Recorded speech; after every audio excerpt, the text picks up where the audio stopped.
The Toronto Raptors just gave up their future to win the 2027 NBA Finals. Toronto sent Brandon Ingram, Grady Dick, 2031 and 2033 first-round picks, and a 2027 pick swap and 2 second-round picks to the Clippers in exchange for a 35-year-old Kawhi Leonard, who signed a 2-year extension worth $124 million with the Toronto Raptors. So that goes through 2029. The Raptors just earned the 5th seed in the East, and they found their missing piece in Kawhi Leonard. Although he was dealt with injuries recently in the past couple of seasons, he played 65 games last season, playing 40 minutes in highly competitive games, showing up when his team needs them. He was on the Clippers, so obviously they finished the season strong, started off slow, but he had a very good season last season, even though he is getting up there in age. His estimated plus-minus ranks 3rd overall in the entire NBA, only behind Victor Wembanyama and Nikola Jokic.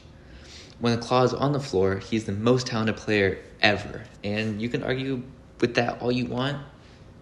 What can Kawhi Leonard not do? He's the most talented player ever. Last season, he had MVP-level production with hyper-efficient shooting splits and a top-tier defensive win share rating. Now, although Grady Dick and BR are great players, I don't think they were good enough to ever, help Toronto to get to make a deep playoff run at least. Obviously they have Scotty Barnes, but I don't think losing Grady Dick and Brandon Ingram is going to hurt Toronto enough. Whereas getting Kawhi Leonard in return, the Raptors' new roster still has the great role players in R.J. Barrett, Jamal Shead, Chris Boucher, and Emmanuel Quickley. But they now have Scotty Barnes and superstar talent in Kawhi Leonard. Now, just looking at the names on this roster, Toronto might have one of the best defensive teams of the 2020 decade, with great defensive talent in Chris Boucher, Scotty Barnes, Jamal Shead, and Kawhi Leonard.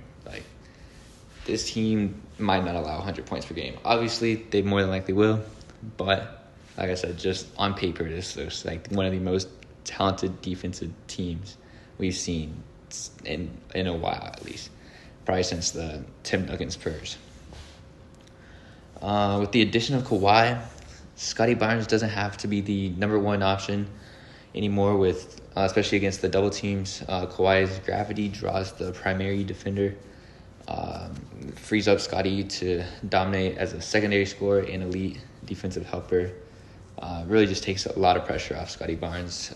He's very talented, but still a young player.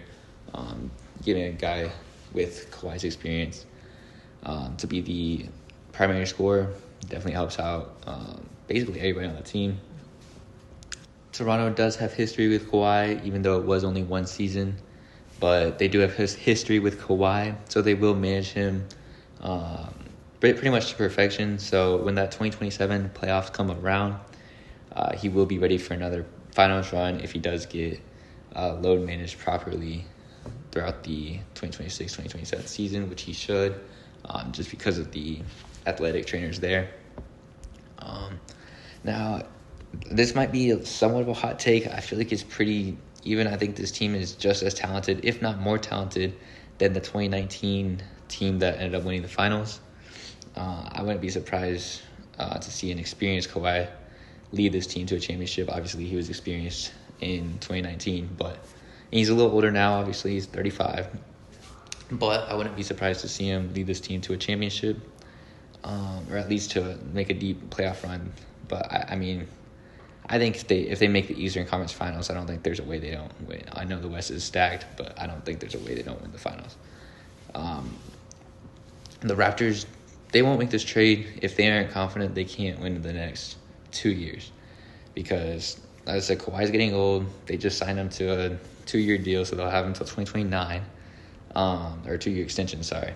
But they have him until 2029. They gave up a lot of draft picks for this. They're in win now mode. We're in the parity era, and the East is up for grabs. So, Toronto figures they're in win now mode. So they have no reason to make this trade. If they don't think they can win in the next 2 years, at least, like I said, they got to make a deep run, and I don't see a world where that's not going to happen. Like, I think they're pretty much guaranteed. I might be overestimating it, I don't know, but pretty much I feel like they're pretty much guaranteed a Eastern Conference Finals run. I mean, at the very least, but I think they should make a very deep run in the playoffs. Probably will make a finals run or finals appearance. If not this year, definitely next season. But I think they do.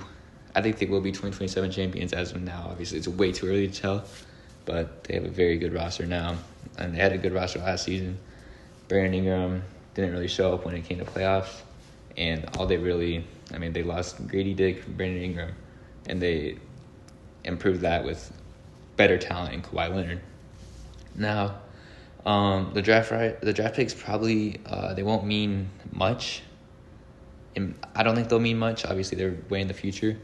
They are unprotected, but since Toronto looks like they'll be a top 4 team at worst in the East for the next at least 5 years. So Clippers probably won't get a lottery pick from Toronto from the entire trade package, maybe the 2033 pick, but they probably won't get a lottery pick from Toronto.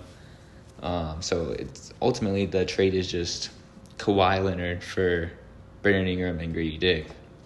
Whereas, they'll get players from the draft, but if it's not a lottery pick, I don't know how good the players they're going to get are going to be. And I also just, I don't know how much playing time they're going to see, especially getting drafted to the Clippers where they might not be developed as well as they would be in some other places. Now, I do see the argument of how trading for Kawhi was a mistake for Toronto. I don't think it will be unless they don't make a run in the playoffs at least, but especially if they don't win at all, then yeah, it might not be worth it because they'll be in rebuild mode by 2030 probably, especially with no picks. But yeah, I don't think it's a mistake, but I do see how people do think it is. It kind of depends on Kawhi's health status. Like I said, I think Toronto knows Kawhi since they have history with him, and I think their athletic trainers will manage him properly.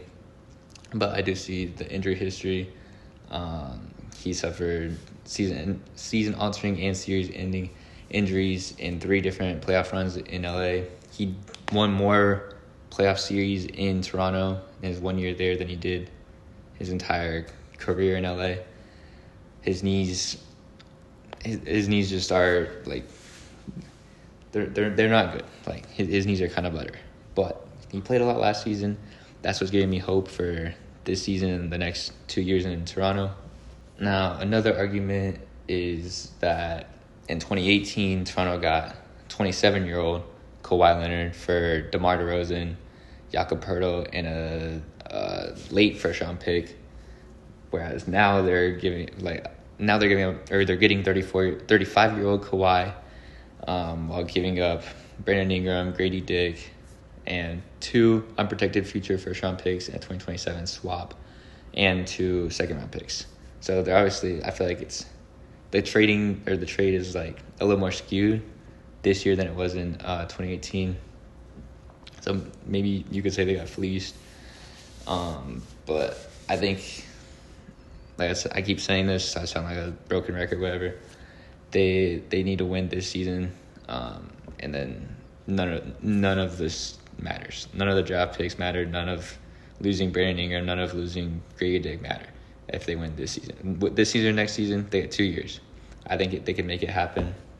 I know we're in the parity era and they've won in 2019, but I think they're talented enough. As a roster, I think they're talented enough to make a run because they just got the 5th seed in the East and they improved. And the East, I'm not going to say it's a weak East, but it's up for grabs. Anybody could win the East. Boston just lost Jaylen Brown. The Sixers look strong, but you never know how Embiid's going to play. The Bucks don't have Giannis. The Heat might be good. They might not be good. It's hard to tell right now.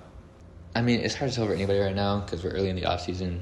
But I think if Toronto gets a top 3 spot in the East, they should have no trouble getting to the conference finals. And then at that point, I don't see how they don't win the finals. I just think they're that talented. And then I think with a veteran now in Kawhi, they have somebody who can lead Scottie Barnes onto just help him develop as a player, honestly, and then just lead a bunch of the young guys. Eventually, I think this team will be good enough to win the finals next season. If not next season, then 2028 for sure. But yes, that would be, if I had to, make any predictions, my predictions would be 2027, 2028. One of these years is going to be Toronto Raptors. Will be the champions. But that's just my opinion. Anybody, we're in the parity era, as I keep saying. It's anybody's game, really. But that's my opinion on it. That's my take. Let me know you guys' opinions on this trade in the comments. Let me know your opinions on anything that's happening this offseason. Just make sure to like, subscribe, follow for more content. I'll be posting pretty much daily in the offseason, just covering all the offseason moves, trades, free agency, basically anything important or not important that's going on. Just letting my thoughts, my opinions on it. And I'd love to hear your guys' opinions as well.